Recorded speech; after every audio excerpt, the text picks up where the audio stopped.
permit me to take refuge under existing protocol.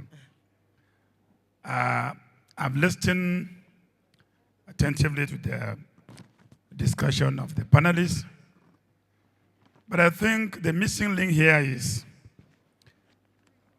we are discussing about addressing the problems of this country. I'm talking about the future, and I think the future should be education.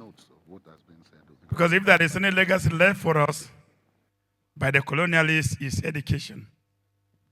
And if we interrogate today, where is education in Nigeria?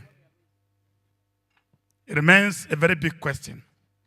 Therefore, I think it is about time all stakeholders in this country come together to try to see how we bring an end to the endless crisis in the educational system, especially the ASUU strike.